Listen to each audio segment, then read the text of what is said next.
Hello and welcome back to the continuation of the early lecture. So, we were talking about the possibility that perhaps Mutasi is aware of the thieving attitude of Nani Amma.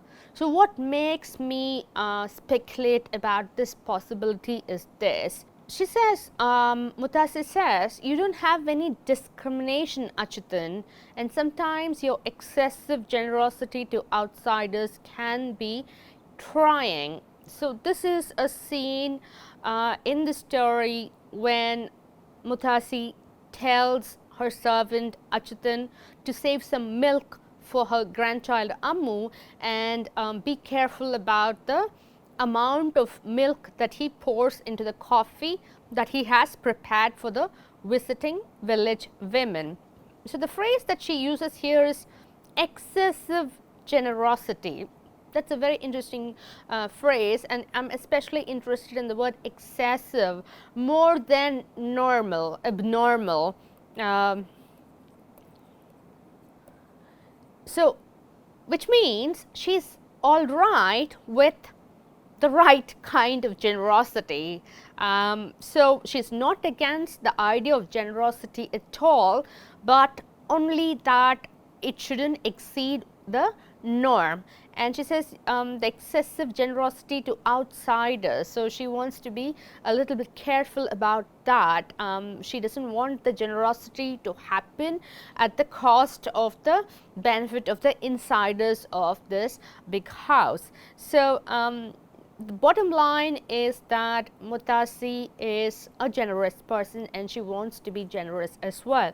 And again, that incident with Nani Amma when she refuses to offer work but then ends up offering some kind of charity to Nani Amma. Probably she had let Nani Amma to do the pounding of the rice so that she could offer some a reward or some payment in kind for the work she had done. So, there is generosity at play here, which we should note. And there is also generosity of thought in Mutasi's case, something we should notice despite all her gruff, abrupt, curt behavior to those around her. And the sentence that she says, Ammu, birds are very intelligent.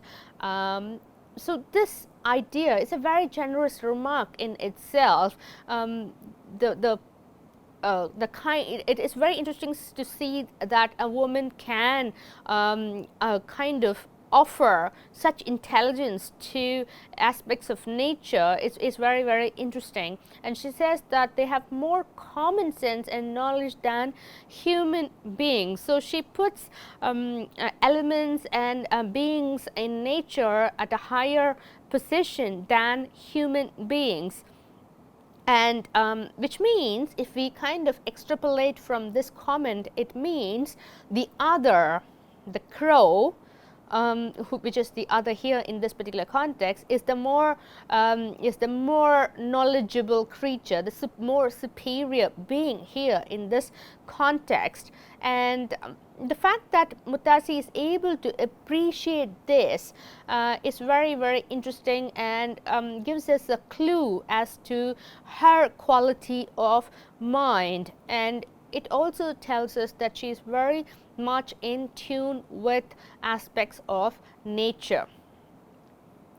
Now, Ammu asks, why is that? Why is that means why do crows have more common sense and knowledge than human beings? Why do birds have more knowledge than human beings? It's like that, says Mutasi. That's all. Don't ask me for the rationale or the logic. She doesn't want to explore this comment further because I guess at this point the subject becomes complex and uncomfortable emotionally for her. That is why she refuses to engage further about the other in this context. So, Ammu calls this a cryptic remark, a mysterious remark. So, we might just have to speculate as to why she doesn't want to take this further. as I said, there could be personal reasons, there could be social reasons, there could be cultural reasons for her refusal to make further evaluative judgments about human beings, especially the human beings that she knows personally well. So she has become uncomfortable, and if Mutasi becomes uncomfortable, she becomes very abrupt. That's what we know from our understanding of her character in this story, and we do have several examples of her curt or abrupt or harsh behavior, and I will give you one example, one very subtle example of her attitude. See, this scene is about Amu's request to have tea with the visiting women at Tekene, and Mutasi says no. Amu cannot have her tea there. Instead, she wants Amu to have tea and her snacks in the kitchen, and that's what she does.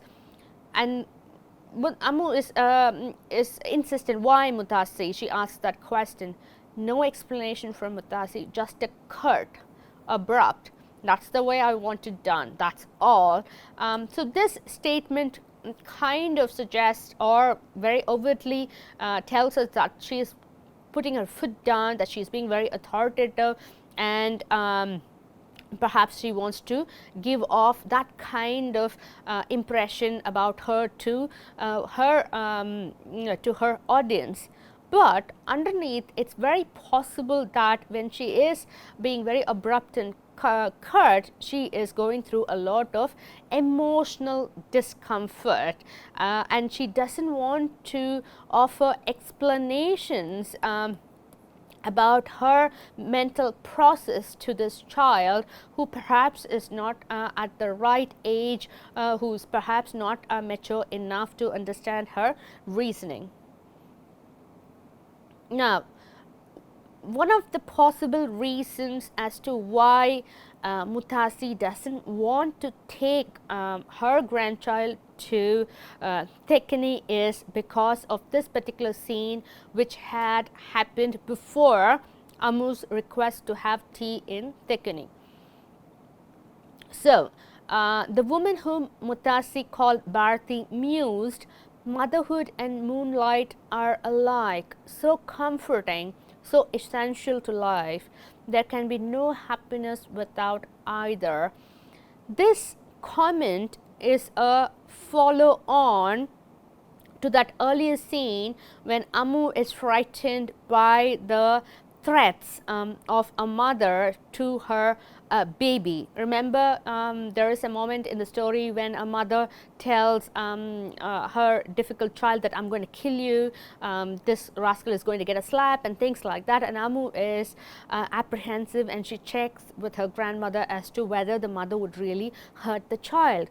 And when the women realize that Amu makes this line of questioning because she is motherless, Bharti, the woman who had made threats to her own child, mused. It's a very interesting choice of word, to ruminate, to think about, to reflect, to speculate.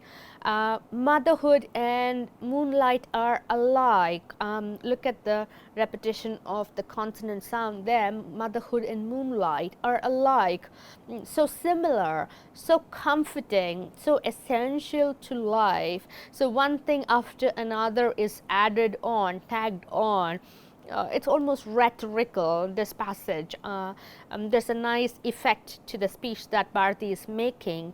There can be no happiness without either.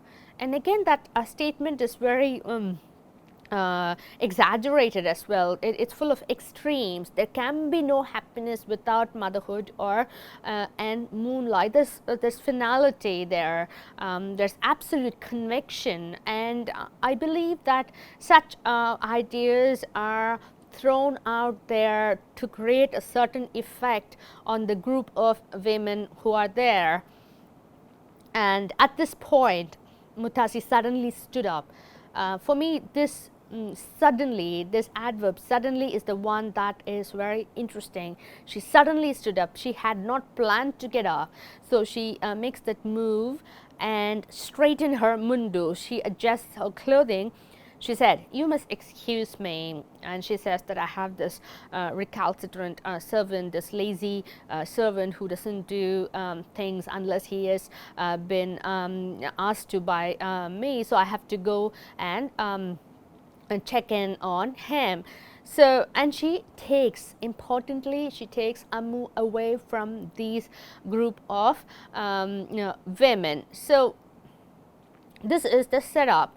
What is very interesting is that Mutasi reacts in a jarring manner, and that's what is interesting about her personality. Whenever she becomes emotionally uncomfortable, upset, she removes herself or Amu from that particular scene in a jarring manner.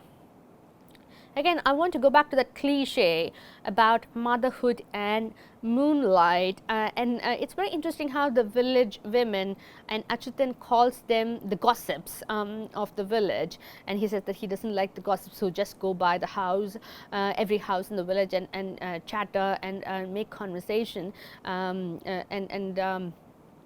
this attitude of the gossips is very interesting because they work with stereotypes, they work with cliches, and Mutasi doesn't like that, and we got an evidence of that right at the beginning when these women, when they visit, they ask, "Is this your daughter's child?" And Mutasi is kind of annoyed by that cliched question. She says, "Of course she is my daughter's child. Whose child would I have in my house?" And that tells you that she is not one to make polite chit chat and rote questions and cliched questions. She wants to get right at the heart of the matter.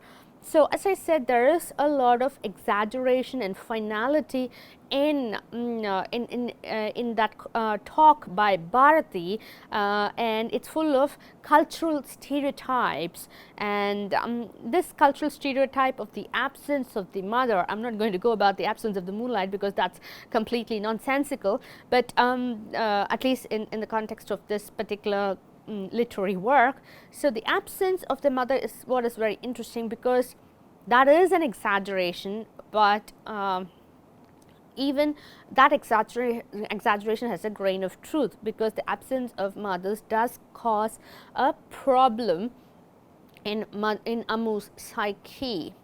So, if we assess that speech by Bharati, we understand that the target of that stereotypical remark is Amu.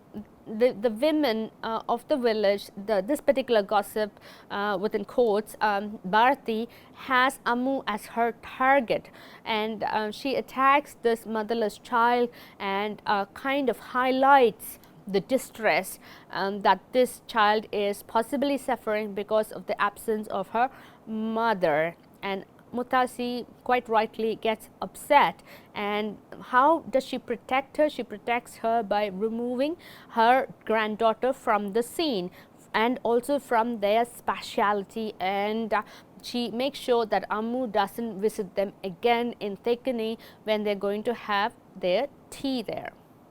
Now, as I said, exaggerations are there in that comment by Bharati, the village woman, but every exaggeration also possibly may have a grain of truth. And it's very interesting that even though the others notice, especially the village women notice the fact that Amu is motherless, the absence of the mother is never overtly referred to. There is one moment in the story when the grandmother says that her Kamala, whom we can assume is the daughter of Mutasi had died young, and apart from that one reference and Velayudha Menon's comment that he is missing his wife, he doesn't again mention the name. Apart from that remark by Velayudha Menon, who says that he is finding it difficult to visit the house because it has memories of his wife, and the mother is never referred to by Amu herself, who is narrating the story. So there is a very conspicuous absence of the mother figure in the consciousness of Amu, and instead of the mother, she is obsessing with her grandmother, and her survival seems to be the most important worry that she has in her young life. So, you know, the interesting and the next consequence of this kind of analysis is to think about domesticities. What kind of domesticities are present in this story? Do we have happy homes? Do we have unhappy homes? Do we have dysfunctional homes and things like that? So, if we look at the story from the point of view of domesticity, we can immediately discern that Mutasi lives most of her time all alone in the sense that she doesn't have any family member residing with her in that Tarawad, in that big house, and except when Amu visits, she is quite isolated. So there is not a quite happy family structure in that household, and Amu's home is also evidently broken because of the absent mother, and we can also sense that Velayudha Menon has not yet adequately recovered from the loss, from the massive loss that he has undergone, because his parting thoughts, his parting words to his mother-in-law clearly suggest that he hasn't coped with his wife's death, and he finds it very difficult to visit her family house, and which is why he has been postponing the visit, and he promises his mother-in-law that maybe next year I would come by, so please don't take it amiss. So there is a clear suggestion on the basis of all these evidences that happy domesticities, happy families are absent in the story.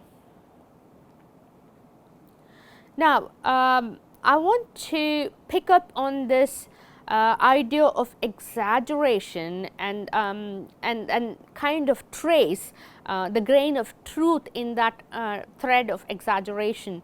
And I want to pick up on the example of Achyutan, because he also makes certain interesting set of interesting remarks about his attitude towards Amu. He says, "Don't you know that Achyutan cares for you more than for anyone else in this house?" Achyutan thought that I hadn't heard what he said. So, biting on his beedi, he repeated with a peculiar slur, "Do you know it?"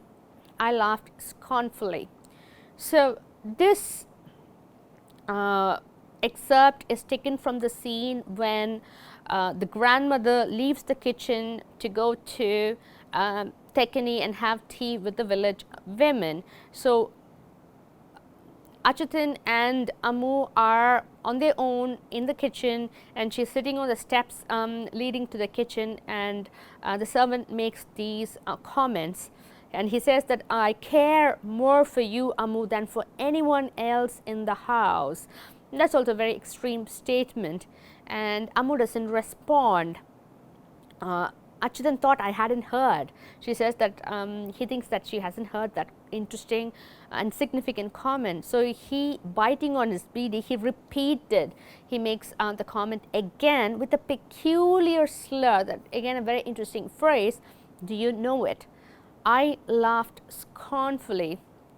At this, Achyutan removed his beedi from his mouth and put it away by the fireplace. So, he wants to be very serious, so he takes out his cigar, and then he continued earnestly, seriously, Not merely in this house, in the entire village, there isn't a single soul whom Achutan loves as much as he loves you. Again, a very, very exaggerated statement. I don't love anybody else except you, not only in this house, but in the entire village. And he asks this question again, are you aware of that, child?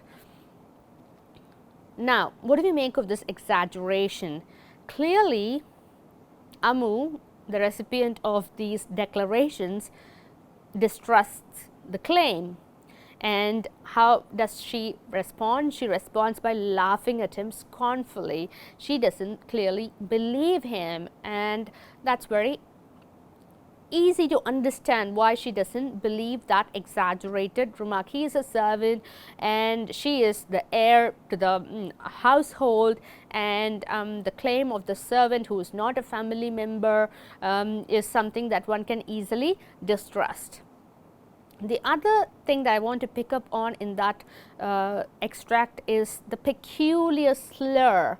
Peculiar means strange, something out of the ordinary, something that's not the norm. Slur, what is the meaning of slur? It means to pronounce the sounds of a word in a way that is wrong or not clear.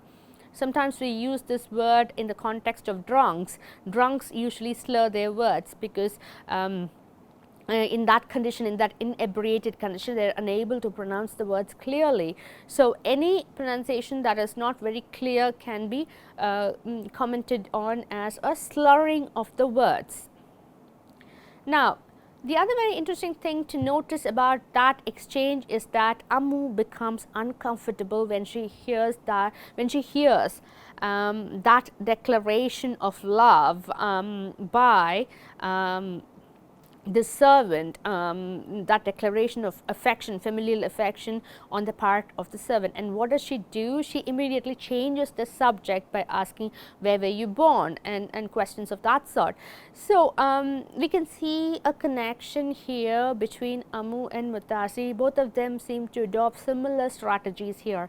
When they become uncomfortable, they change the subject, or they leave the space. So, they have different ways of coping with uncomfortable topics. They don't want to address them to the last point, but they want to deal with it through a kind of an escapist strategy. Muttasi does it by abruptly leaving the space, and Amu does it by changing the subject. But the question to ask is there a grain of truth to the claim? He says that I care for you more than for anyone else in the house. If he says that, then our question would be, how about Muttasi? Doesn't he care for her as much as he cares for this little girl? His answer is no. That's the implication to that statement. And Muttasi is his immediate boss, the current boss, the one who runs this household, one who gives him the pay. So he says that he doesn't care for her as much as he cares for the little girl. So this expert tells us that he is possibly communicating important vital information to this kid in an indirect way.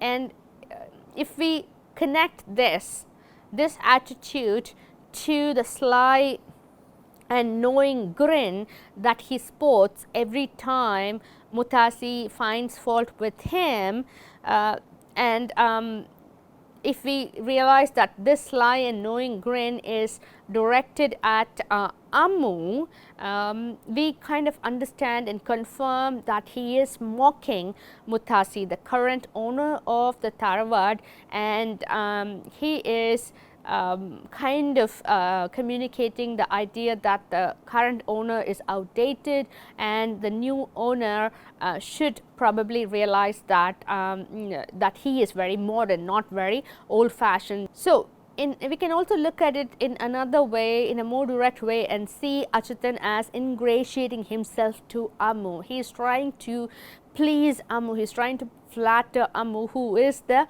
heir to the household, who is the next heir to the Tharavad. So, if he is ingratiating himself to Amu, then probably he is doing it in the wrong way, because we have seen it in the earlier lecture that Amu is not best pleased with his manner of responding to Mutasi.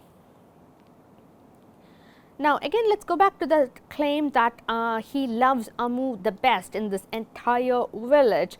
He probably has a reason for doing that. Perhaps because Amu, who would become the next heir, would be his source of sustenance. She would continue to employ him when she takes on charge as the next Tarwadi of this big house. And which is probably why he has convinced himself that he has great affection for Amu, and he communicates that fact to Amu so that she can understand that, and she can retain his service when the Mutasi, when the grandmother is no longer around, when she has passed away. Now let's look at some specific information about this servant figure. Amu, when she walks into the kitchen with Mutasi, notices that the mundu that he was wearing was as black as the kitchen walls. So it's very dirty, and so are the kitchen walls, which is again very interesting. And what does this signify? The focus here is on his mundu, the waistcloth, and the dirt on it is comparable to, is a kind of a symbol for the poverty and the powerlessness that Achyutan has. So there is a symbolic significance to the dirty mundu, and this condition of the mundu makes us again think about another very dirty object that is referenced by Mutasi, and that is the hurricane lamp that is hung near the fireplace. And the grandmother, when she comes into the kitchen, says, "Can't you clean this lamp at least once in a while?" So this lamp is also extremely dirty, just as the mundu of Achyutan.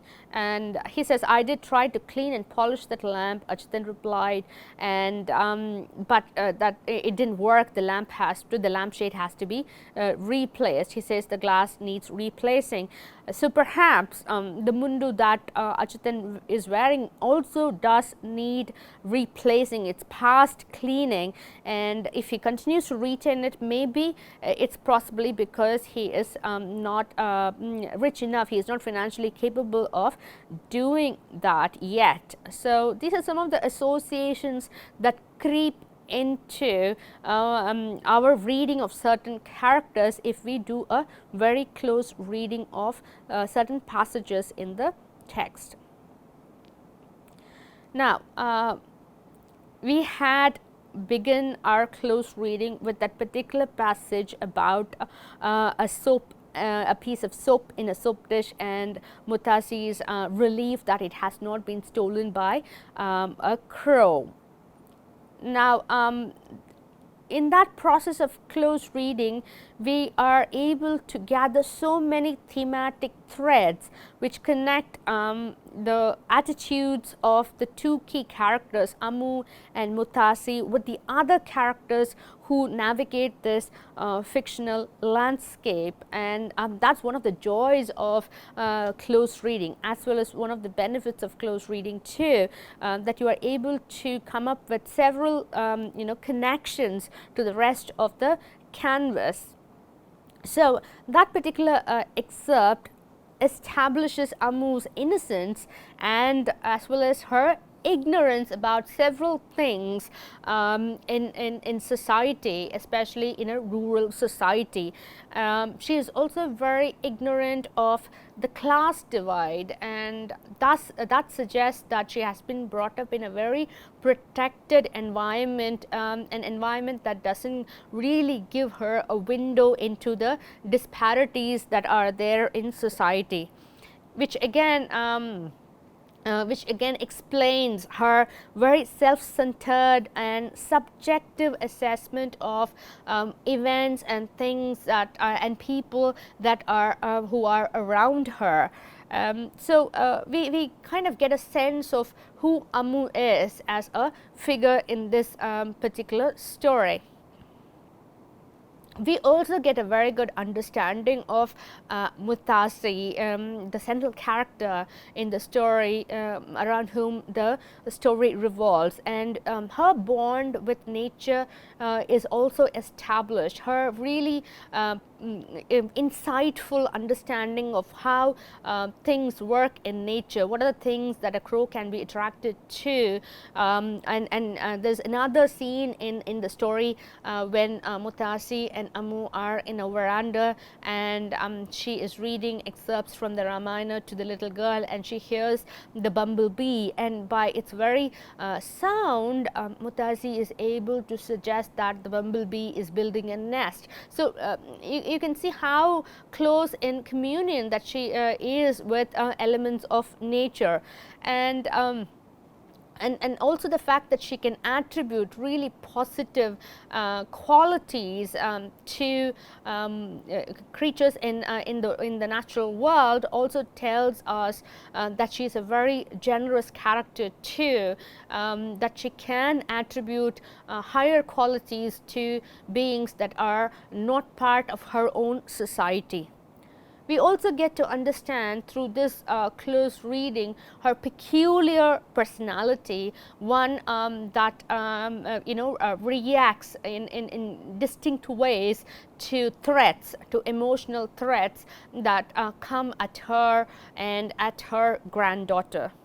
Because she has a good understanding of different kinds of people, and she also has a good understanding of human beings versus non-human beings, and that difference, that comparative understanding can also be extrapolated to comment that she is generous enough to put the other before the self, and the other need not always be an inferior. The other can be a superior, and one can be generous enough and broad-minded enough to accept that higher difference, that difference between the self and the other.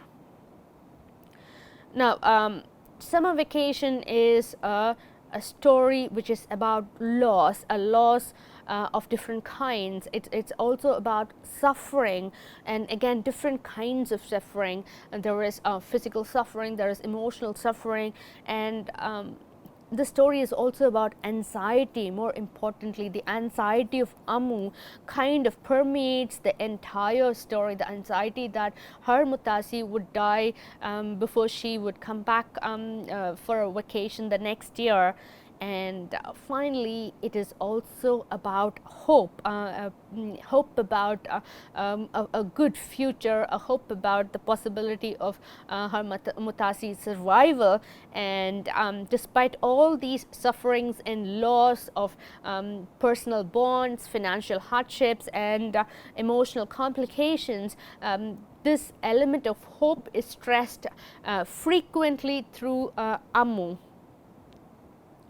And as I said, there is optimism reinforced by this central young female character, Amu, who is aware of the past that is dying and is about to die, and that is embodied in the figure of the grandmother, the navel tree, and the dry leaf and other things, but she is insistent and persistent, and she doesn't want to let the past go when the present is unfolding. She wants to take the past along with her, which is why in the final lines of the story, the wheels of the train, the wheels of an inanimate thing, that monster of modern technology, that train has its wheels chant, the Mutasi will never die, Mutasi will never die.